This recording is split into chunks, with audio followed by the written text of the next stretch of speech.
Activated, your window into how we can change the way in which we aspire for persons with disabilities, how we change our expectations from seeing inability to expecting ability. Activated takes us on a journey of taking lessons from persons with disabilities in how we must do things differently to unleash the contributions persons with disabilities can and must make to building a disability-inclusive Mzansi. Hello and welcome to Activated with me, Taryn Tomlinson. People with disabilities are not generally considered as sexual beings. The consequence is that young people with disabilities often lack the reproductive and sexual health rights education and therefore become easy prey for gender-based violence perpetrators and predators. An example of this is the brutal murder of Thato Mphuthi in KwaZulu-Natal in 2016, which was generally portrayed as a Mphuthi killing as she lived with albinism. Yet although it was her boyfriend who betrayed and sold her and was convicted as being complicit in a murder, it was never acknowledged as femicide, denying her the right to be portrayed as a sexual human being betrayed by her lover. Today we meet several activists with disabilities who are changing this landscape through social media, running YouTube channels and social media campaigns to educate youth on their sexual health rights. Let's get activated. In today's show, we visit Veronica Baloyi, a disability activist, Otterbok ambassador, motivational speaker, and an entrepreneur. Our guest today in studio is Marco and Lyndal Pietrowski, helping us to understand intimacy after Marco's accident. We travel to Mbombela to meet Tracy Todd, journalist, writer, and activist, whose life was shattered at the age of 28 in an horrific car accident. Geslagsgebaseerde geweld het Veronica Baloyi gestrem gelaat as 'n jong vrou. As gevolg van 'n ervaring het sy die eerste gestremde aktivis geword wat hard geveg het om te verseker dat ander vroue uit haar ervaring leer. Sy het by die hashtag Total Shutdown beweging aangesluit wat aanleiding gegee het tot die eerste nasionale geslagsgebaseerde geweld en vrouemoordstrategie en implementeringsraamwerk in Suid-Afrika. Hierdie die mami se moeder van 2 woon in Pretoria en ons het 'n draai by haar gaan maak. Veronica has won numerous awards because of her disability. She is also an ambassador for Otterbok, donates wheelchairs to people who need them, and gives motivational talks to schools. And she also represents people with disabilities in the workplace. She believes that business should strive to empower their employees with disabilities to become young leaders and so represent the disability sector on various levels in business, civil society, and the public sector.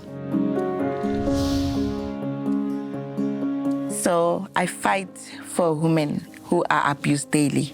I speak, I help, I assist, I motivate. Disabled persons are not regarded, given the privilege of access in sexuality, because once you are disabled, it means you can't do anything. But to my surprise, I gave birth to 2 normal, beautiful children, and I pride myself with that. Families, actually, they should put more effort into supporting persons with disabilities. Remember, disability differs. You might find that you are disabled, but to find that your hands are not working.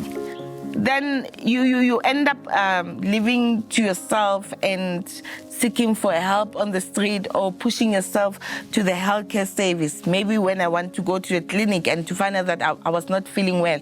When I arrive there, honestly, I'll be smelling so nasty that even the nurses, they don't want to even want to care about me. But if you have a strong love support system from families, I don't think that we can be neglected by the society. We are the ones that should make society to be priding themselves about us. There's nothing about us without us. I've realized that there's a lack of advocacy within the society and as well as the government. The government has to make a serious partnership with disability organizations and social development and municipalities as to learn that persons with disabilities are harassed and sexually every day because they can't defend themselves. Justice system has to be served. Like myself, if the Metro Police and traffic officers or the police themselves has to be at where I was, I don't think I'll be whom I am today. My message to women with disabilities and the ones that faced gender-based violence feminine is that you mustn't give up. Keep up your high heels so you can survive. We are always survivors.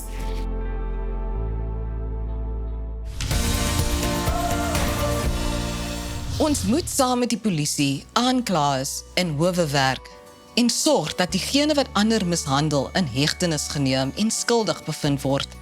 Alle gevalle van verkrachting, seksuele aanranding of enige vorm van geweld kan by 'n plaaslike polisiekantoor aangemeld word of deur die tolvrye misdaadnommer 086 00 10 111 te skakel. Onthou, geslagsgeweld diskrimineer nie. Enige persoon van enige ras, ouderdom, seksuele oriëntasie, godsdiens of geslag kan 'n slagoffer of oortreder van slagsgeweld wees. After the break, we meet Marco and Lyndal Pietrowski, who will help us unpack our topic for today, persons with disabilities as sexual beings. And we meet Thato Mphuthi, an empowered young woman who is passionate about the empowerment of young people to promote an active citizenship. Don't go anywhere.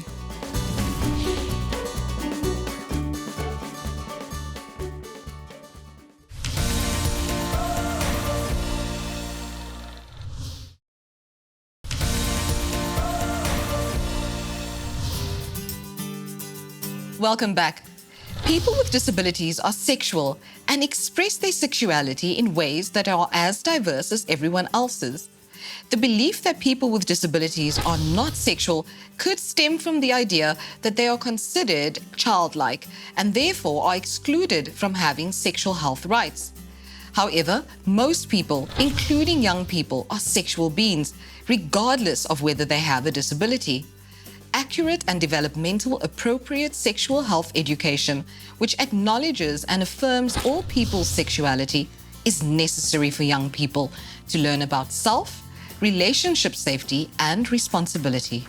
And to help us understand more about our topic for today, we have Marco and Lyndal Pietrowski. Hello, Marco and Lyndal. Thank you so much for joining us on this rather cold day here in Cape Town. Thank you for having us, Aaron. Thank you. And also thank you for coming to really unpack our topic today, which is persons with disabilities as sexual beings too. Now, many people feel that speaking about, intimacy is quite embarrassing, so I'm very glad for your openness. Thank you so much. You know, the first intimate experience or intimacy experience for any couple is daunting as it exposes our vulnerabilities, but even more so for someone with a disability. Marco, from your perspective, I mean, were you feeling insecure or were you so comfortable with Lyndal? For myself, like before my accident, I was a very confident person. So even after my accident, I did lose a lot of confidence over the years, and then it built back up again. And when we met, it's a soul connection. It isn't really about what we look like or what our abilities or disabilities are. And it wasn't daunting at all. I mean, it was natural. It felt normal. You know, it felt normal, not any different whatsoever for myself personally.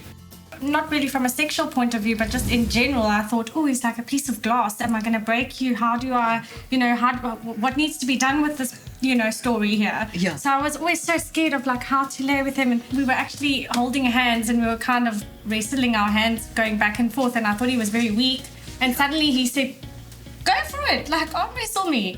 And then we started arm wrestling and he pinned me down, but I almost got him down. He said, my father will turn over in his grave if a woman beats me. And then I realized he actually had quite a lot of strength and he wasn't as weak as what I thought he was. Now, depending on the type of disability someone has, it can affect their functionality. And, these days we do have sexual aids that is able to help people. Was that ever discussed discussion in your relationship, or how do you know? It wasn't really a discussion in terms of the toys type of thing, but luckily I don't have a problem with erectile dysfunction. If there's some help needed, then like any other Ewoga, Viagra, it's a medication. So, I mean, yeah, that works. And again, it's just the love and the trust, and we know what we're doing. I actually did some research just out of curiosity with regards to other disabilities. And obviously they've got all these different things from vibrators for men and, all those type of things that are able to assist in a sexual relationship so that they can have a healthy sexual relationship with their partner. So it's all available online. It's all online. Order it from wherever. So, Lyndal, what is in the future? Are there any kids on the horizon? Have you guys just decided to? The good news is the doctor says, because we always wondered about that, the doctor says he thinks that Marco and I will have no problem having children in the future. Although we are leaving that in God's hands. Yes. If there was any issue with that, then we could always, go to a fertility clinic. We'd love to. That's I'd love to have a little Marco. I can imagine. Soda.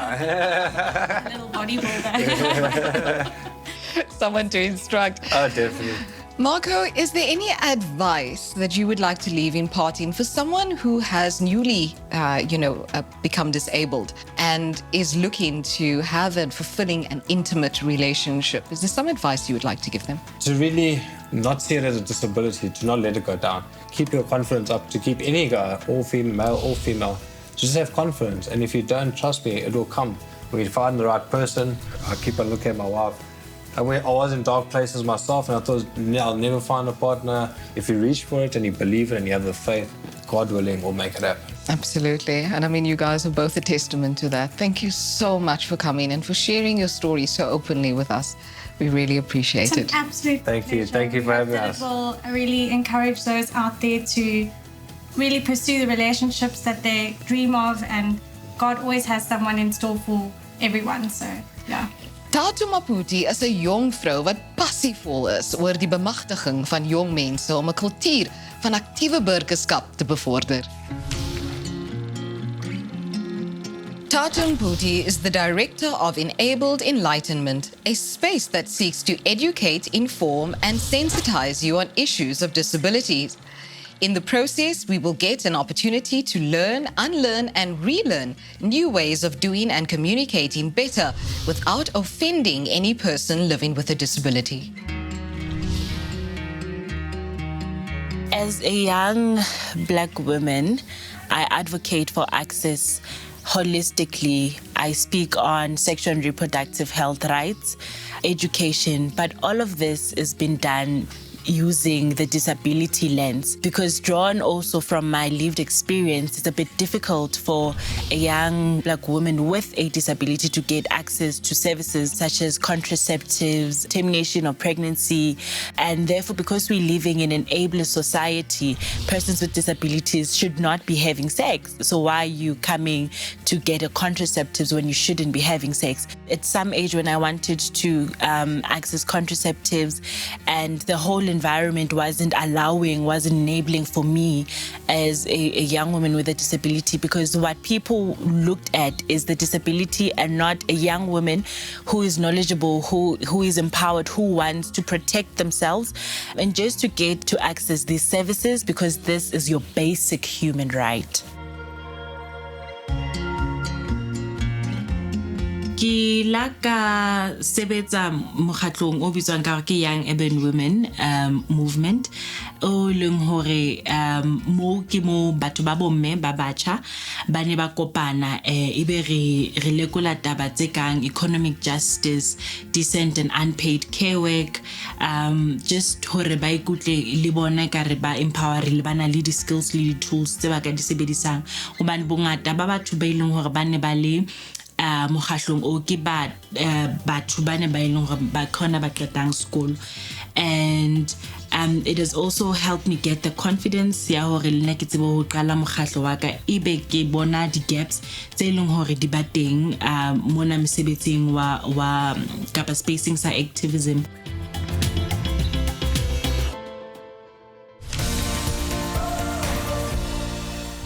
Thato Mphuthi was nominated for the South African Heroes Award in 2019, where she was acknowledged for her excellence in community development.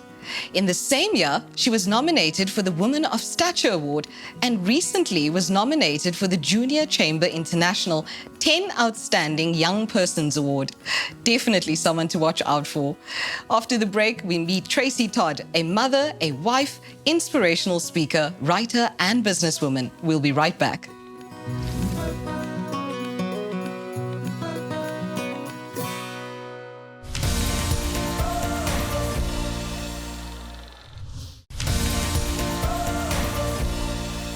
Welcome back. A healthy and fulfilling sex life is a right to which all people are entitled, regardless of their physical abilities. Finding a new romantic partner, engaging in and experiencing a fulfilling sex life can be challenging, even more so for a person with a disability. We catch up with Makgosi Letimile, director and founder of Wheels and Toys.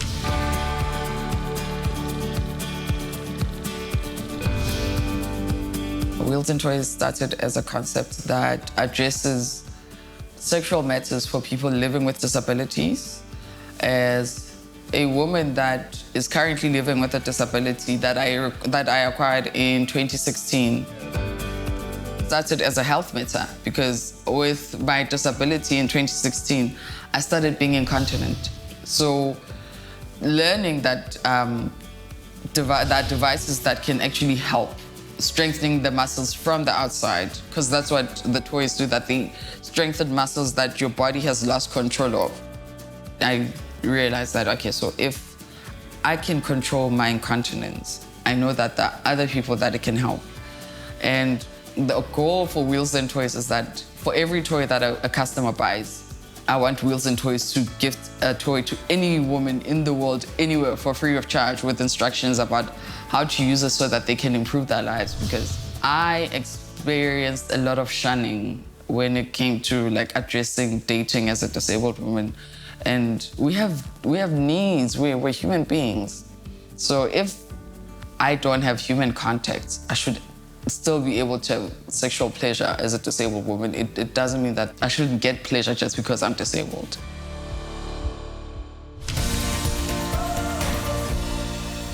Op 28-jarige ouderdom was Tracy Todd se lewe omvergegooi toe 'n aaklige padongeluk haar as 'n kwadripleeg gelaat het.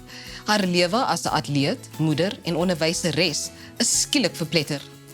Ten spyte van maande se rehabilitasie, het sy haarself gereeld afgevra of die lewe die moeite werd is. Alles wat sy as vanselfsprekend aanvaar het, was nou buite haar bereik. Ons ontmoet Tracy in Mbombela.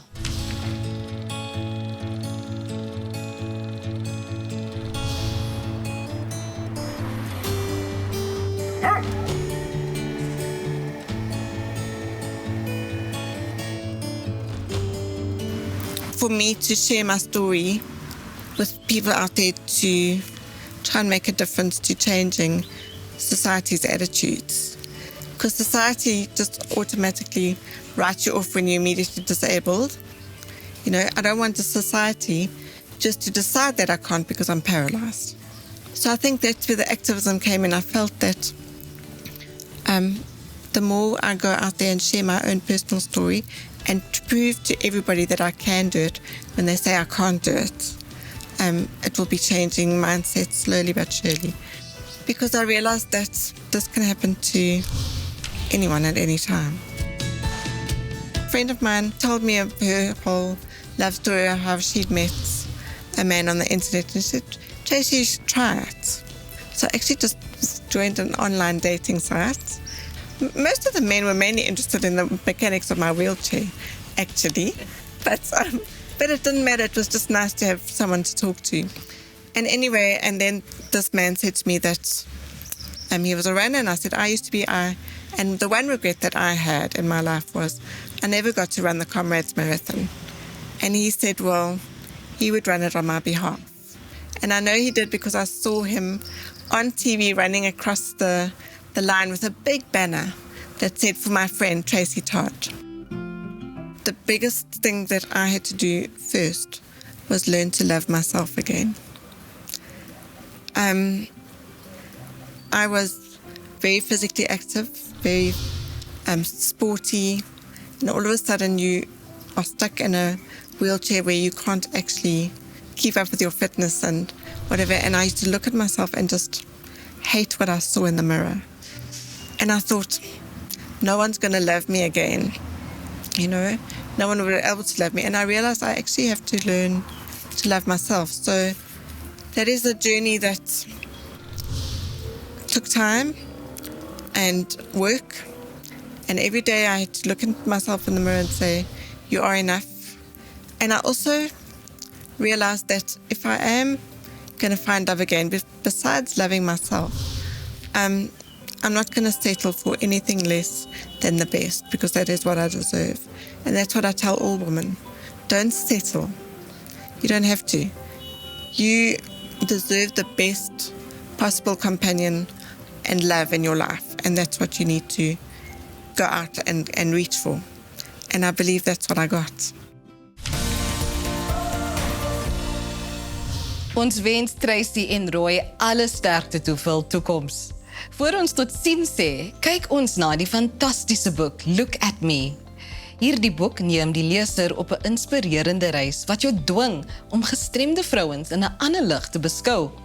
Dit toon die sensualiteit, krag en moed van 23 gestremde vroue deur middel van sensuele foto's wat deur die internasionale bekroonde fotograaf Lucia Pavlovich geneem is. Hierdie foto's gaan gepaard met hul verhaal van C4. Look at Me is 'n bevestiging van sensualiteit en gestremdheid. Geniet julle dag. Tot volgende week, selfde tyd, slegs op SABC2. You belong.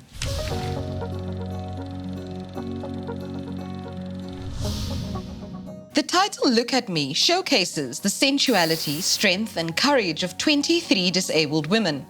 It is an inspirational journey that forces the reader to look at disabled women in a different light, seeing the woman and not the disability. Look at Me is an affirmation of sensuality and disability. Apart from the beautiful pictures taken by the international photographer Lucia Pavlovich, the women all wrote their own life stories, sharing the highs and lows of the journey into womanhood. The women range from all walks of life, from housewives to very successful businesswomen.